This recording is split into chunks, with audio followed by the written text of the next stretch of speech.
The Sweet Hearth Bakery was nestled in a quiet neighborhood in Portland, Oregon. In winter, the city was draped in a persistent, cold drizzle that slicked the streets and mirrored the gray sky. It was a cold morning like so many others, but for Michael, it was the beginning of a story he had never imagined. Michael, a man about 35 years old, had owned the bakery since his mother passed away. The Sweet Hearth was not just his workplace. It was a place where he poured all his memories and love for his mother. He opened the bakery every morning, always greeting customers with a kind smile, even though he often felt lonely inside. This morning, as usual, Michael stepped outside to sweep the damp leaves from the front of the bakery. However, right at the doorstep, he froze when he saw a large, soggy cardboard box. "What's this?" Michael murmured, frowning. The box looked old and worn, with one corner collapsing from the damp. Michael bent down to check it, and as he lifted the lid, he was stunned by what he saw. Inside were 4 children, shivering from the cold. The youngest, perhaps just over a year old, was curled up in a thin, damp blanket. The other 3, around 2 to 5 years old, huddled close together, their eyes filled with fear. They stared at Michael as though he were a threat. "My God!" Michael exclaimed, his heart pounding. "What are you doing here?" Michael crouched down and gently extended his hand. The oldest girl, probably around 5 years old, immediately shrank back, her eyes panicked. "Don't be afraid. I won't hurt you," Michael said in the gentlest tone he could muster. Without hesitation, he carried each child into the bakery. The warm, fragrant air inside brought a faint pink flush to their pale faces. Michael quickly fetched blankets from the back room and wrapped each child snugly. He prepared warm cups of milk and some small pastries, setting them on the table. "Are you hungry?" "Have a little something," Michael said, handing the cup to the oldest girl. After a moment's hesitation, she took it but kept her eyes fixed on the window. Michael sat down across from them, a mix of worry and anger in his heart. Who could abandon these children on such a cold morning? He looked closely at them. Each wore old, worn coats, but what caught his attention most was a small symbol on their clothing, a triangle with an unfamiliar letter inside. "What's this?" Michael muttered, touching the symbol on one of the children's jackets. But as soon as he did, the oldest girl screamed, Don't touch it. They'll come." Michael jumped back, startled. Who are you talking about?" he asked. But the girl just shook her head, tears streaming down her face. Michael took a deep breath to calm himself. He couldn't afford to panic. Instead, he decided to check outside. As he stepped out, the biting wind felt colder than ever. But there was no one around, just the wet pavement and the tightly shut houses of the neighborhood. The city seemed as peaceful as ever in the morning, but Michael sensed an unusual unease. He went back into the bakery and called his close friend, Isabelle, who worked at the Portland Police Bureau. The call rang a few times before Isabelle answered. "Michael, what's going on? Why are you calling so early?" "Isabelle, I need you to come here right away. Something serious has happened," Michael said, his voice betraying his tension. "What exactly is it?" Isabelle asked. 4 children. I found in a box outside the bakery this morning. They're terrified and have strange symbols on their clothes." "Symbols? What kind of symbols?" Isabelle asked, her tone now serious. "I'm not sure, but I think it's connected to some kind of organization. Can you come over now?" "I'll be there right away," Isabelle replied quickly before hanging up. Michael exhaled deeply, but just then, the oldest girl's eyes fixed on the window again. "Mister, they're coming." "What?" Michael turned to look out the window, but saw no one. Still, a chilling feeling down his spine told him not to ignore her words. A short while later, Isabelle arrived. She was a woman around 30 with short hair and sharp, intelligent eyes. "Michael, where are the kids?" she asked as soon as she walked in. "Over there." Michael pointed to the corner of the room where the children sat huddled together. Isabelle walked over, inspecting each child and the symbols on their clothes. "We need to talk." Immediately, Michael, "I think I know what this is." Isabelle closely examined the symbols on the children's clothing, her face growing serious. "Michael, do you recognize this symbol?" she asked. lowering her voice so as not to frighten the children further. Michael shook his head. It looks familiar, but I can't pinpoint it. Do you know anything? Isabelle nodded slightly. This symbol, I've seen it in a report about a cross-border child trafficking ring, but I'll need to investigate further to confirm. She crouched down, looking into the frightened eyes of the oldest girl. Sweetheart, do you remember anything about where you came from? Who brought you here? The girl trembled, avoiding Isabelle's gaze. After a while, she whispered, I don't know. They told us to stay quiet, or else. Her voice broke, and tears streamed down her cheeks. Michael knelt beside Isabelle, placing a gentle hand on the girl's shoulder. It's okay, sweetheart. No one can hurt you here. I'll protect you. We need to investigate this immediately, Isabelle said, standing up and making a call to her colleagues. I'll report this case. But Michael, if this really involved a criminal organization, they won't give up easily. You need to be extremely careful. Michael clenched his fists, looking at the children. I can't let them go back to those people. They're innocent kids. Isabelle nodded. You did the right thing by calling me. But listen, if anything unusual happens, you must report immediately. These people are not just dangerous. They'll do anything to cover up their crimes. Michael fell silent, the unease in his heart growing stronger. But before he could say anything more, the sound of the doorbell startled both of them. Michael turned to see a man step inside. He was tall, polished, wearing a perfectly tailored black suit, and his hair was slicked back neatly. It was James. Michael immediately recognized him from the stories he had heard. Good morning, James said smoothly, his voice confident and velvety. May I come in? Michael reluctantly nodded, trying to keep calm. Hello, how can I help you? James smiled faintly and stepped inside, his gaze sweeping across the bakery slowly. I heard your bakery is quite famous in town. I'm here on business and thought I'd try your renowned pastries. Michael made an effort to keep his voice steady. We're always happy to serve customers. What kind of pastry would you like to try?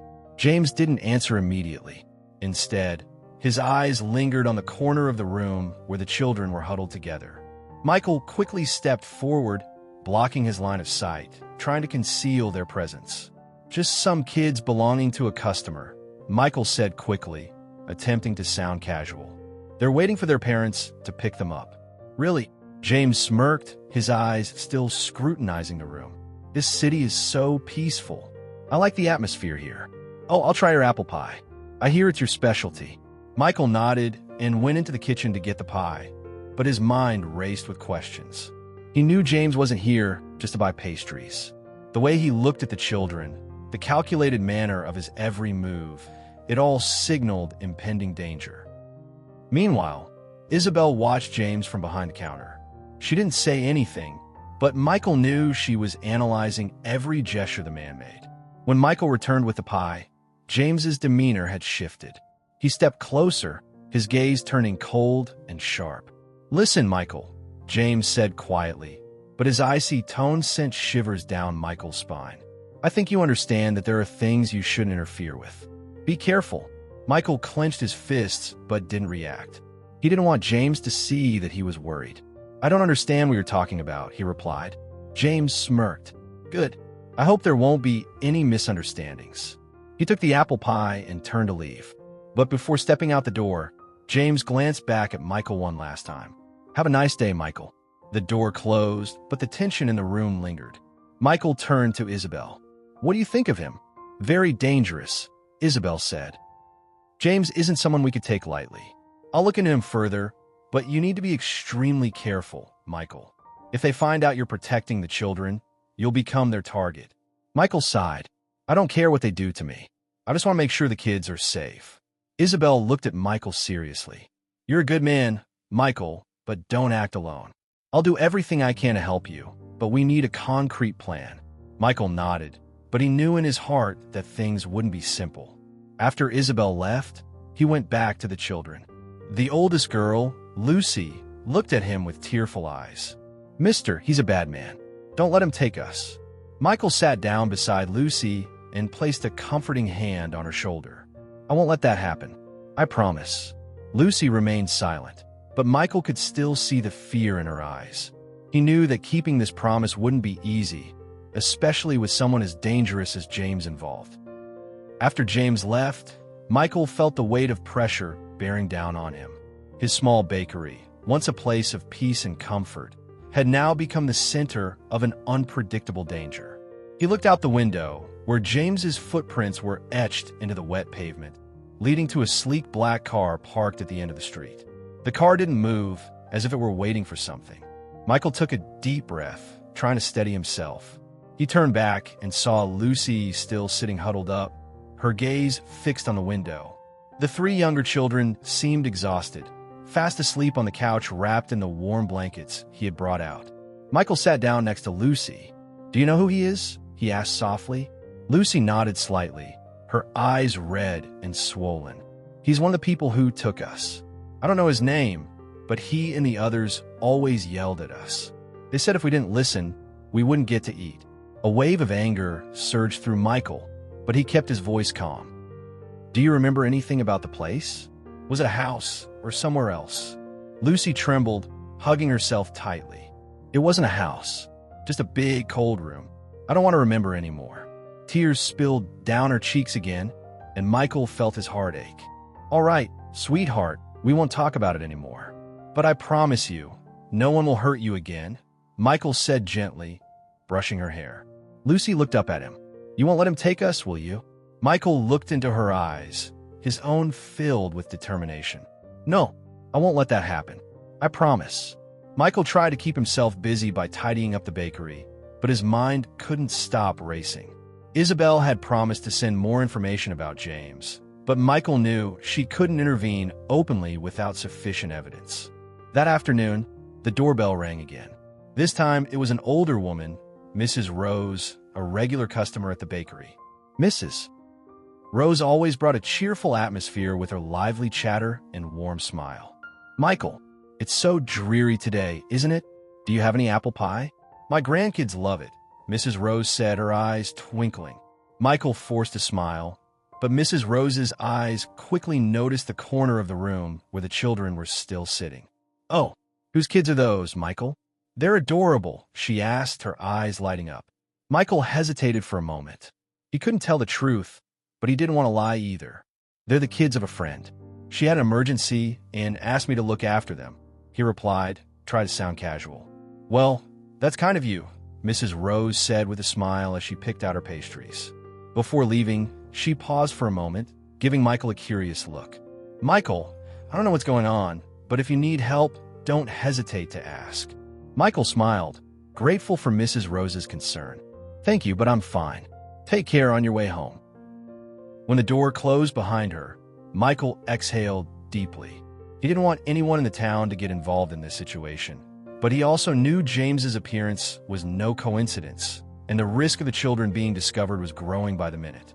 That night, Michael decided to move the children to the small upstairs room he usually used for storage. He rearranged the space, laying out mattresses and blankets to create a temporary, cozy sleeping area. Once everything was ready, he sat down next to Lucy, who was still awake. "Lucy, I need you to do something for me," Michael said, his voice calm and reassuring. "If any strangers come near the bakery, you must promise me you won't go outside. Can you do that?" Lucy nodded, but her eyes remained filled with worry. "Mister, will they find us?" Michael smiled, though he didn't feel confident inside. "No, I'll protect you, Lucy. You just have to trust me." Lucy stayed silent, but eventually lay down, clutching the blanket tightly. Michael stayed by her side for a long time, watching the children sleep. He knew he couldn't just sit by. He had to find a way to protect them, even if it meant facing James head-on. The next morning, Michael opened the bakery as usual, but this time he noticed a strange car parked a short distance away. Two men sat inside, but didn't get out, as if they were watching. Michael felt a wave of tension, but tried not to let it show. He continued working, serving customers as he did every day, but his eyes kept darting toward the car. The night before, Isabelle had warned him that James might send someone to watch him, and now Michael knew her warning had come true. As the morning wore on, the car remained stationary. Michael couldn't take it any longer. He decided to call Isabelle. "Isabelle, they're watching me," he said over the phone, his voice strained. I expected this, Isabelle replied. You need to be very careful, Michael. I'll send someone to investigate the car, but you can't do anything reckless. Michael felt powerless, but he knew he couldn't ignore the situation. He returned to the bakery, his eyes filled with resolve. No matter what, he wouldn't let the children fall into the wrong hands. That evening, after closing the bakery, Michael cleaned up the tables and double-checked the locks to ensure everything was secure. The children had finished the simple dinner he had prepared: warm soup and some bread. Upstairs, they were settled into the temporary sleeping arrangement, but Lucy was still sitting by the window, quietly gazing into the night. Michael walked in, carrying a blanket. He gently draped it over Lucy's shoulders. You should get some rest, sweetheart. You'll need to wake up early tomorrow, he said, his tone soft and warm. Lucy shook her head, her eyes fixed on the darkness outside. I'm scared they'll come. They always find us. Michael sat down beside her, placing a reassuring hand on her shoulder. You don't need to worry. I'll do everything I can to protect you. Do you trust me? Lucy nodded slightly, but the fear in her eyes lingered. Mr. Michael, if they find us, they'll hurt you. I don't want that. Michael smiled, his expression filled with reassurance. I'm an adult, sweetheart. I know how to handle this. You just need to sleep well and leave the rest to me. Okay.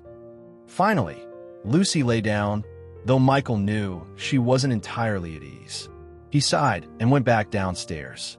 His mind was overwhelmed with worry about James and his accomplices lurking in the shadows. The strange car had been parked near the bakery all day, and Michael knew they wouldn't stop until they achieved their goal. Michael poured himself a cup of coffee, sat at the table, and picked up his phone. He dialed Isabelle's number. This is Isabelle. What's going on, Michael? Isabelle answered immediately, her voice filled with concern. They're still hanging around, Michael said, his eyes fixed on the window. I don't think they'll leave anytime soon. I need to know more about James. I can't just sit here and wait for something bad to happen. I'm working with the investigation team, but we need time, Isabelle said, her tone firm. Michael, you have to understand that if James finds out you're hiding the children, he won't hesitate to do whatever it takes to get them back. Don't act recklessly. Michael was silent for a moment. He didn't want Isabelle to worry, but the helplessness he felt was unbearable. I won't let anything happen to the kids, he said with determination.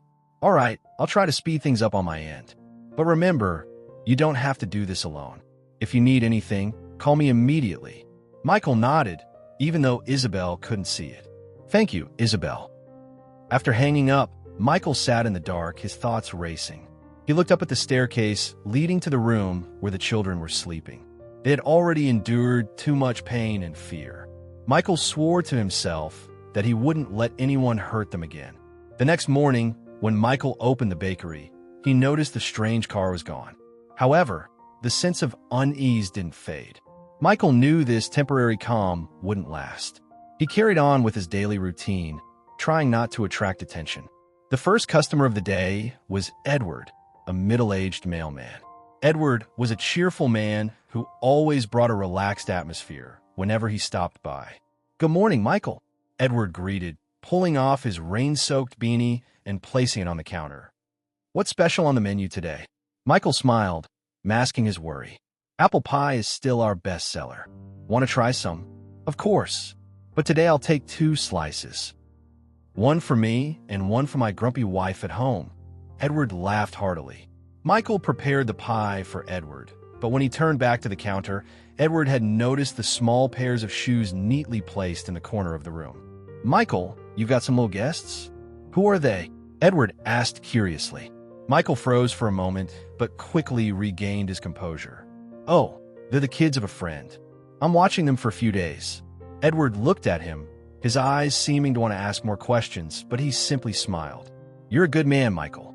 Well, I won't bother you anymore. Thanks for the pie. When Edward left, Michael felt a wave of relief. He knew that the children's presence would soon attract more attention, which would only increase the risk of them being discovered. In the afternoon, Michael received a text message from Isabelle. We found evidence linking James. He is indeed the leader of a child trafficking ring. Be careful. Michael read the message, his anxiety intensifying. He glanced at the children. Their innocent faces lit up as they played in the corner of the room. They were blissfully unaware of the danger lurking just outside. As the sun began to set, another car appeared in front of the bakery. Michael recognized James stepping out, this time accompanied by two other men, their demeanor suspicious. They stood outside the bakery, talking amongst themselves, before James walked in alone. Michael felt his heart pounding. He tried to maintain his composure as James approached the counter. "Hello, Michael," James said, his voice calm but chilling. "I stopped by today to ask more about the children I saw last time. I'm a bit curious." Michael clenched his fists, keeping his voice steady. "As I said, they're the children of a friend. They'll be picked up soon." James smirked, his eyes boring into Michael's. "I hope so. I just want to make sure nothing inappropriate is going on." When James finally left, Michael felt the tension suffocating him. He knew his time was running out.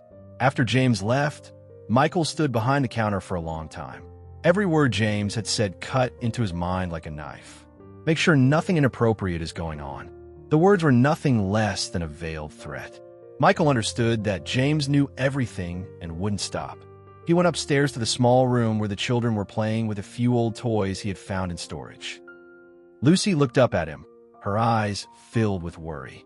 "Is he coming back, mister?" Michael sat down beside her, smiling gently to reassure her. "Don't worry, sweetheart. I won't let him do anything to you." "But he always finds us," Lucy whispered, her voice trembling with fear. "No matter how far we run, he always shows up." Michael felt a sharp pain in his chest at her words. He couldn't imagine what these children had endured. Stroking Lucy's hair, he said softly, "You don't have to be afraid anymore. I've called Isabelle. She's the best police officer in the city. She'll help us." Lucy nodded, but Michael could tell she wasn't completely comforted. He decided to call Isabelle again, even though he knew she was busy. "This is Isabelle," she answered, her voice slightly rushed. "Michael, is there something new?" "James stopped by the bakery again," Michael said quickly. "He's asking questions about the kids. I think he knows they're here." There was a brief silence on the other end before Isabelle replied, her tone low and serious. "Michael, you need to be extremely careful. James isn't the kind of person who takes failure lightly. If necessary, he'll resort to violence." "I understand," Michael replied, "but I can't let him hurt them." "Listen," Isabelle continued, "we're keeping a close eye on him, but we don't have enough evidence to arrest him yet. I'll increase police patrols around the bakery. But Michael, make sure the bakery is locked up tight at night, and if anything suspicious happens, call me immediately." Michael sighed. "Thanks, Isabelle. I'll be careful." After hanging up, Michael felt a heavy weight pressing down on him. He knew Isabelle was doing her best, but time wasn't on their side. James wouldn't wait long. That evening, Michael closed the bakery earlier than usual. He drew the curtains tightly over the windows and double-checked the locks. The children had finished their dinner and were sitting around a small table upstairs, where Michael had set up a lantern to create a cozy atmosphere. Lucy was quietly telling stories to her younger siblings, trying to distract them from their fear. Michael watched them for a while, silently admiring Lucy's strength. Despite being only about 5 years old, she acted like a true older sister, always protecting and comforting her siblings. A sudden knock on the door made Michael jump. He quickly went downstairs, his heart pounding. Peering through the curtain, he saw a man standing outside, bundled in a thick coat and wearing a woolen hat. Michael didn't recognize him, but the man's steady gaze felt both unfamiliar and oddly reassuring. "Michael? It's me, Thomas," the man called out. "I work at the lumberyard. Isabelle sent me. She said you needed help." Michael opened the door cautiously, his eyes still wary. "Isabelle sent you?" Thomas nodded, his expression earnest. "Yes. She said you're dealing with some trouble and could use someone to keep watch. I'll stay here overnight, if you don't mind." Michael felt a small sense of relief. "Thank you, Thomas. It's good to have some extra help." Thomas stepped inside, removing his hat and coat. He was a man in his 50s, broad-shouldered and with a face that exuded determination. Michael felt safer knowing Thomas was there. "Isabelle gave me a brief rundown of the situation. I'll stay down here to keep watch. If anything happens, just call me, Thomas said firmly. Michael nodded, grateful. Thank you, Thomas. I really appreciate it. Late that night, as the bakery grew quiet, Michael lay on a small couch downstairs, unable to sleep. He listened to every sound, the rain pattering against the windows, the distant hum of passing cars. Every noise kept him on edge. Around midnight, Michael heard something outside. He bolted upright, his heart racing. Thomas was already awake, his eyes alert. There's something out there, Thomas whispered. The two of them moved cautiously to the window, peering outside. A figure was moving around the bakery. Michael immediately recognized the silhouette. It was James. Damn it, Michael hissed through clenched teeth. He's here. Thomas motioned for Michael to stay quiet, pulling a metal rod from his coat. Don't do anything reckless. Let me handle it if he tries to force his way in. James moved closer, his eyes scanning the windows. Michael felt his heart stop when James paused, staring directly at the front door. But instead of doing anything, James smirked faintly before turning and disappearing into the night. Thomas exhaled, but kept his eyes fixed on the door. He's testing us, Michael. You need to prepare yourself. He won't stop. Michael clenched his fists, his eyes filled with determination. I won't let him win. I promise. The next morning, weak sunlight filtered through the thick gray clouds outside. Michael opened his eyes after a nearly sleepless night. Thomas was already awake, sitting by the window with a cup of hot coffee in hand, his eyes never leaving the street outside. He didn't come back last night, Thomas said quietly as Michael approached. But I'm certain he's still nearby. Michael nodded, the unease still heavy in his chest. Upstairs, the children were still asleep, but Lucy was the first awake. She tiptoed down the stairs, her eyes darting around cautiously, ensuring everything was safe. Mr. Michael? Lucy called softly, her voice laced with worry. Is there anything I can do to help? I don't want to just sit around. Michael knelt down, gently placing a hand on her shoulder. You don't need to do anything, Lucy. Just stay with your siblings, watch over them, and listen to me. Can you do that? Lucy was silent for a moment before nodding. Okay, but if you need me, I'll help. Michael looked at her, admiring her courage. Despite her young age, Lucy understood the gravity of the situation, and that made Michael even more determined to protect them. By noon, as Michael was preparing pastries, a strong gust of wind suddenly blew the bakery door open. He turned to see James entering, this time accompanied by two other men. All three were dressed in black, their presence radiating danger. Good afternoon, Michael, James said, his voice calm but icy. Today, I'm here to have a serious talk. Michael straightened, his eyes unwavering. I don't think we have anything to discuss. James smirked, stepping closer to the counter. Michael, you're a smart man. I know the kids are here, and I think you know they belong to me. I don't know what you're talking about, Michael replied firmly. If you're not here to buy anything, I suggest you leave my bakery. One of James's men stepped forward, placing a hand on the counter and speaking in a threatening tone. Don't play the hero, Michael. It doesn't suit you.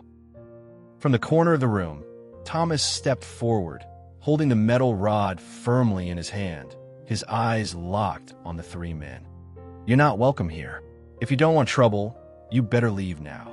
James glanced at Thomas before turning back to Michael. You should think carefully, Michael. I'm giving you 1 day to hand over the kids. If you don't, he didn't finish his sentence, but the cold smile on his face was enough for Michael to understand his meaning. After James and his men left, Michael sighed, his hands trembling with anger. Thomas placed a hand on his shoulder. Michael, he's going to make his move. We need a plan. That night, Michael and Thomas sat at the table, meticulously planning how to protect the children. Isabelle had promised to send additional patrols to the area, but Michael knew it wouldn't be enough. James wasn't the type to back down because of the police. We need to get the kids out of here, Thomas said, his tone grave.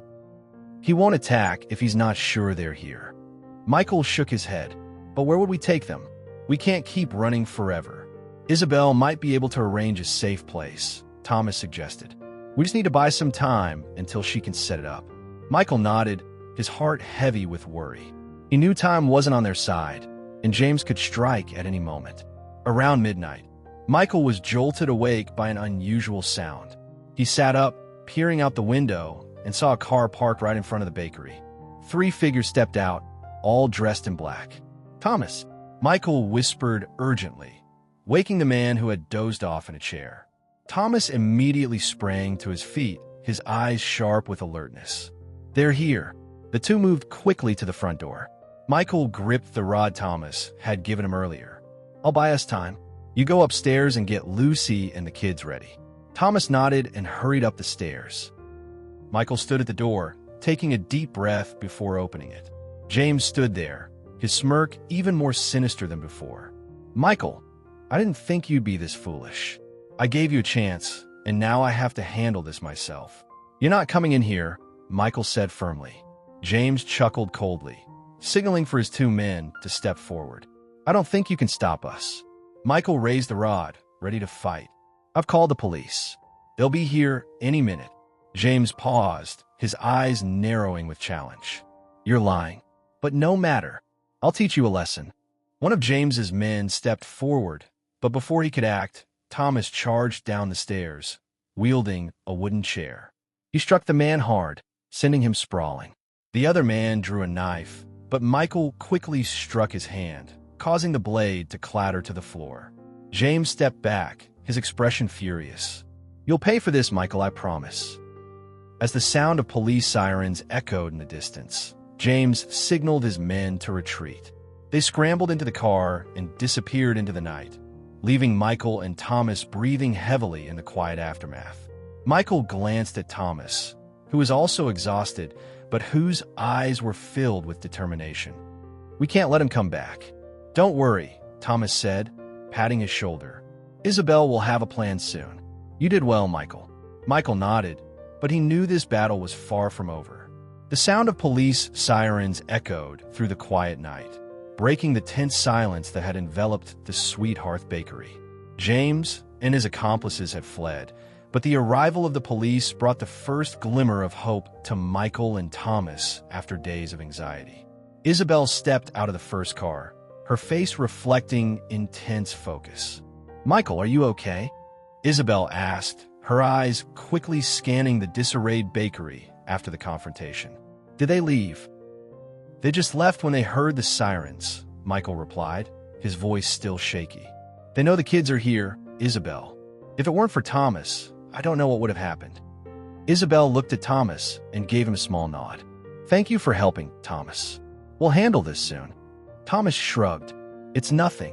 "But Isabelle, James isn't someone to take lightly. He won't stop." "You're right," Isabelle agreed, her gaze sharp. "But this time, we have enough evidence to act." She pulled a folder from the bag she carried, opened it, and handed it to Michael. "We've been tracking James and his organization for a while. The symbols on the children's clothing were the key clue we needed." Michael stared at the photos and documents Isabelle showed him. One picture of James standing beside other children in a dark warehouse sent chills down his spine. "What did he do to these kids?" Michael asked, his voice trembling. "He's the leader of a cross-border child trafficking ring," Isabelle said coldly. "Children who are kidnapped or abandoned are often forced to work or sold to illegal buyers. But Michael, thanks to you and these children, we now have a chance to dismantle his operation." "So what do we do now?" Thomas asked, his eyes locking on Isabelle. "First, we'll move the kids to a safe location," Isabelle said. "The police have prepared a secure shelter where they'll be cared for and protected." At that moment, Lucy ran down the stairs, her face filled with fear. "We don't want to go. We don't want to leave, Mr. Michael." Michael knelt down and gently pulled Lucy into his arms. "Lucy, you have to understand, this is the best way to keep you safe. The police will take care of you better than I can." "No, I don't trust anyone but you," Lucy sobbed. "I've seen people like them before. They lie. They don't help us." Michael felt his heart ache as if it were being squeezed. He looked at Isabelle, his eyes pleading for help. Isabelle sighed softly, then crouched down and spoke gently. "Lucy, I understand how you feel, but I promise we'll do everything we can to protect you. And you don't have to leave Mr. Michael if you don't want to." Lucy looked up at Isabelle, her eyes still brimming with tears. "You promise?" "I promise," Isabelle said firmly. "But I need you to trust me." Lucy was silent for a moment, then finally nodded. "Okay, but Mr. Michael has to stay with us." Isabelle turned to Michael, speaking softly. "Michael, we can arrange for you to stay at the shelter with the kids for a few days, at least until we apprehend James. But you'll need to cooperate with us." Michael nodded without hesitation. "I'll do whatever it takes to keep them safe." A few hours later, the children were moved to a small house on the outskirts of the city, a secure location prepared by the police. The house was warm, with individual rooms and toys to help the children feel safe.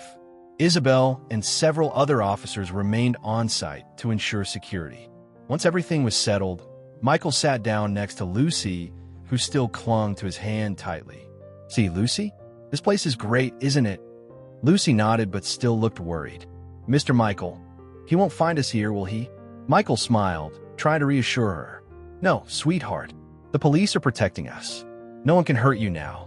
Meanwhile, Isabelle stood in another room, discussing plans with Thomas. "James knows we're protecting the children. He won't let this go easily," Isabelle said. "So what's our next move?" Thomas asked. "We've set up surveillance around the area. When James makes his move, we'll catch him in the act," Isabelle said, her eyes filled with determination. Thomas nodded. "Let's hope this works. Michael and those kids have been through enough." That night, after the children had fallen asleep, Michael sat alone in the living room, staring out the window. Rain continued to fall, creating an oddly peaceful scene. But Michael knew this peace was only temporary. Isabelle walked in, carrying 2 cups of coffee. "Michael, you've done an incredible job." Michael gave a faint smile, but his exhaustion was evident in his eyes. "I just want the kids to be safe, Isabelle. They've been through so much. And thanks to you, they have a chance to start over," Isabelle said. "I promise you, James will never harm them again." Michael nodded, feeling a small flicker of hope. Though the road ahead was still fraught with challenges, he knew he wouldn't have to face it alone. The next morning, the small house on the outskirts of Portland was bathed in the soft winter sunlight. Michael woke up early to prepare breakfast for the children. The smell of toasted bread and warm milk filled the air, bringing a rare sense of peace after the chaos of the past few days. Lucy was the first to wake up. She walked into the kitchen, keeping her habit of glancing out the window before saying anything. Michael crouched down, placing a hand on her shoulder. "It's okay, Lucy. You can relax a little. This is a safe place." Lucy nodded, though a trace of caution lingered in her eyes. "I just want to make sure." Michael smiled gently. "Where are the other kids? I made toast for you all." "They're still sleeping," Lucy replied before pulling out a chair and sitting at the table. She looked at Michael, hesitating as though she wanted to ask something but couldn't bring herself to. Michael noticed her hesitation. He sat down across from her, speaking softly. "You can ask me anything, Lucy." "Mr. Michael, why are you helping us?" Lucy asked, her big, round eyes fixed on him. "I didn't think anyone would take such risks to protect kids they don't even know." Her question made Michael pause for a moment. He smiled warmly, his eyes softening. "Because I once promised my mother that I would help anyone in need. When I saw you all, I knew I couldn't turn away. You deserve to live in safety and love." Lucy was silent, but Michael could see a faint light in her eyes, as if a weight had been lifted from her heart. She nodded slightly and then ran upstairs to wake her siblings for breakfast. Meanwhile, Isabelle was at the police station, leading a meeting with her team. On the table lay a map of the house where the children were being sheltered, along with plans for their protection. Isabelle stood at the head of the room, her voice firm and resolute. "James and his accomplices will definitely make a move in the next few days. We have enough evidence to arrest him. But our top priority is keeping Michael and the children safe until this is over." A young officer, Manuel, raised his hand. "But how can we be sure he'll show himself? He seems very cautious." Isabelle nodded. "True, but he's been cornered. The children are the most critical evidence against him. If he doesn't get them back, he loses everything. That leaves him no choice." Manuel nodded, though his face still showed concern. Isabelle looked around the room, her gaze sharp. "Remember, Our mission is not just to arrest James, but to ensure no one gets hurt, especially Michael and the children." The team responded in unison, their spirits high. At the shelter, the afternoon passed peacefully. The children played in the living room, their laughter filling the house. Michael sat beside Lucy, helping her piece together a jigsaw puzzle. For the first time, Michael saw Lucy smile, a genuine, radiant smile he hadn't seen since meeting her. "Mr. Michael, I wish we could stay here forever," Lucy said, her voice filled with hope. Michael paused for a moment, then smiled softly. "I wish that too, Lucy. But we have to face reality. The police will help you find an even safer place, where you can start fresh." Lucy fell silent, as if deep in thought. "Mr. Michael, if I tell you a secret, will you promise to keep it?" "Of course, sweetheart. I'll never tell anyone unless you want me to," Michael assured her. Lucy took a deep breath, then whispered, "I know where James is hiding the other children." Michael's eyes widened, and for a moment, it felt like the world had stopped. "Are you sure, Lucy?" She nodded, her expression serious. "I remember clearly. It's a big warehouse near a river. I don't know exactly where, but I remember the smell of wood and the sound of running water. That's where he took us from." Michael clenched his fists, feeling a surge of anger rise within him. But he quickly composed himself. "Thank you for telling me, Lucy. I'll let Isabelle know.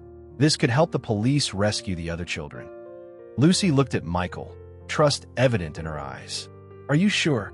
"I'm sure," Michael said, his voice filled with determination. When Isabelle received the information from Michael, she immediately alerted the investigation team.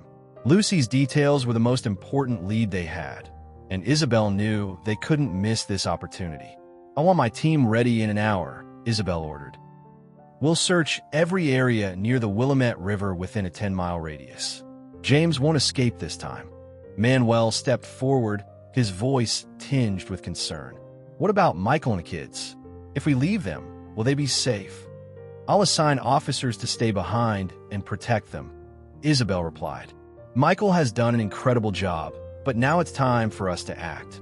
She turned to her team, her eyes blazing with determination. "This time, we're ending this for good." Late that night, under the cover of darkness, Isabelle and her team conducted a critical raid on the warehouse Lucy had described. Flashlights cut through the damp ground as footsteps echoed softly, drawing closer to their target. Inside the warehouse, James and his men were preparing to flee, unaware that the net was closing in around them. Team 1 approached the main entrance. Team 2 secure the back. Isabelle commanded through the radio, her voice steady. "Make sure no one escapes."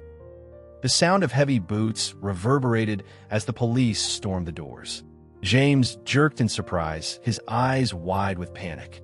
"Damn it, we've been found," he shouted, but it was too late. Officers swarmed in, surrounding the entire area. "James Vargas, you are under arrest for child trafficking," Isabelle declared, her gun trained on him.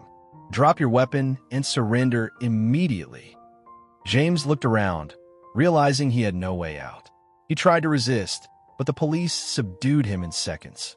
His accomplices were also apprehended, none escaping the grasp of the law. "Search the entire area," Isabelle ordered, her eyes scanning every dark corner of the warehouse.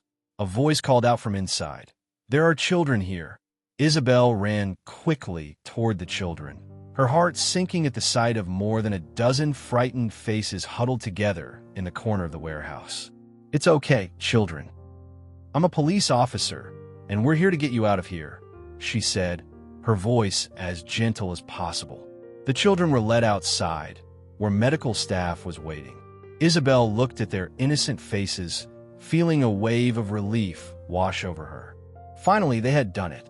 At the shelter, Michael and Thomas were staying up late. Neither could sleep, knowing Isabelle and her team were undertaking such a dangerous mission. Lucy sat next to Michael, her small hand gripping his tightly. "Mr. Michael, do you think Miss Isabelle will catch him?" Lucy asked, her voice trembling. Michael leaned down, gently patting her head. "She's the best, Lucy. You have to trust her." Just then, Michael's phone vibrated. He quickly answered it. "Michael, it's Isabelle." Her voice came through, tired but filled with joy. We've captured James. The children are safe. Michael exhaled deeply, relief flooding through him. Thank you, Isabelle. Thank you for everything. Lucy looked up, her eyes lighting up. What did she say, Mr. Michael? James has been caught. We don't have to be afraid anymore, Lucy, Michael replied, his voice filled with emotion. The entire house seemed to brighten with the good news. The children hugged each other, some bursting into tears, but they were tears of joy and liberation. A few days later, Isabelle visited the shelter. She brought small gifts for the children, including coloring books, toys, and new clothes. When she walked in, she saw Michael helping Lucy fold clothes while the three younger children played nearby. Good morning, Isabelle greeted, a bright smile on her face. Good morning, Isabelle, Michael replied, his face lighting up with happiness. What did you bring this time? Just some gift for the little ones, Isabelle said, placing the bag on the table. Michael, I also have more good news. Michael looked at Isabelle, curious. What is it? Isabelle sat down, her gaze soft as she looked at Lucy. We found your family. But she paused, watching Lucy for her reaction. Lucy suddenly went quiet, then looked up at Michael. I don't want to leave you, she said. Isabelle sighed softly. Lucy, I understand how you feel, but your relatives love you very much and want to bring you home. Lucy turned to Michael, her eyes filling with tears. Mr. Michael, do I have to go? Michael knelt down, taking her hands in his. Lucy, I want you to have a complete family. But no matter where you are, I'll always be here for you. Lucy didn't say anything. She just hugged Michael tightly. Finally, she whispered, I'll never forget you, Mr. Michael. A few weeks later, James and his accomplices were brought to trial. Thanks to Isabelle's solid evidence and the children's testimonies, James was sentenced to the harshest penalty. The child trafficking ring was officially dismantled. Michael returned to his usual life at the Sweet Hearth Bakery, but his heart carried scars that would never fade. He no longer saw Lucy and the others by his side, but his greatest joy was knowing they were safe and happy. Isabelle often stopped by the bakery, bringing updates about the children. One day, she walked in with a large envelope. Michael, this is a letter from Lucy. Michael opened it and read the scrawled handwriting of the little girl. Dear Mr. Michael, I miss you very much. My new family is wonderful, but I'll never forget what you did for us. One day I'll come back to visit you. Michael smiled as he folded the letter. We did it, Isabelle. We gave them a new chance at life. Isabelle nodded, pride shining in her eyes. Yes, we did. And it's all thanks to you, Michael. The Sweet Hearth Bakery returned to its peaceful routine, but now it carried a new meaning, a symbol of hope and compassion. Michael looked out the window at the raindrops beginning to fall, his heart filled with warmth. This story reminds us that kindness and courage can create profound change. Michael didn't hesitate to protect innocent children, even when facing danger from a powerful criminal organization. His determination, combined with Isabelle's efforts, proved that justice and unity could prevail. Most importantly, it underscores the belief that every child deserves to live in love and safety. If you enjoyed this story, we invite you to give it a like and subscribe to our channel. Your support motivates us to keep bringing heartwarming stories almost every day. We are very grateful for your support. See you soon.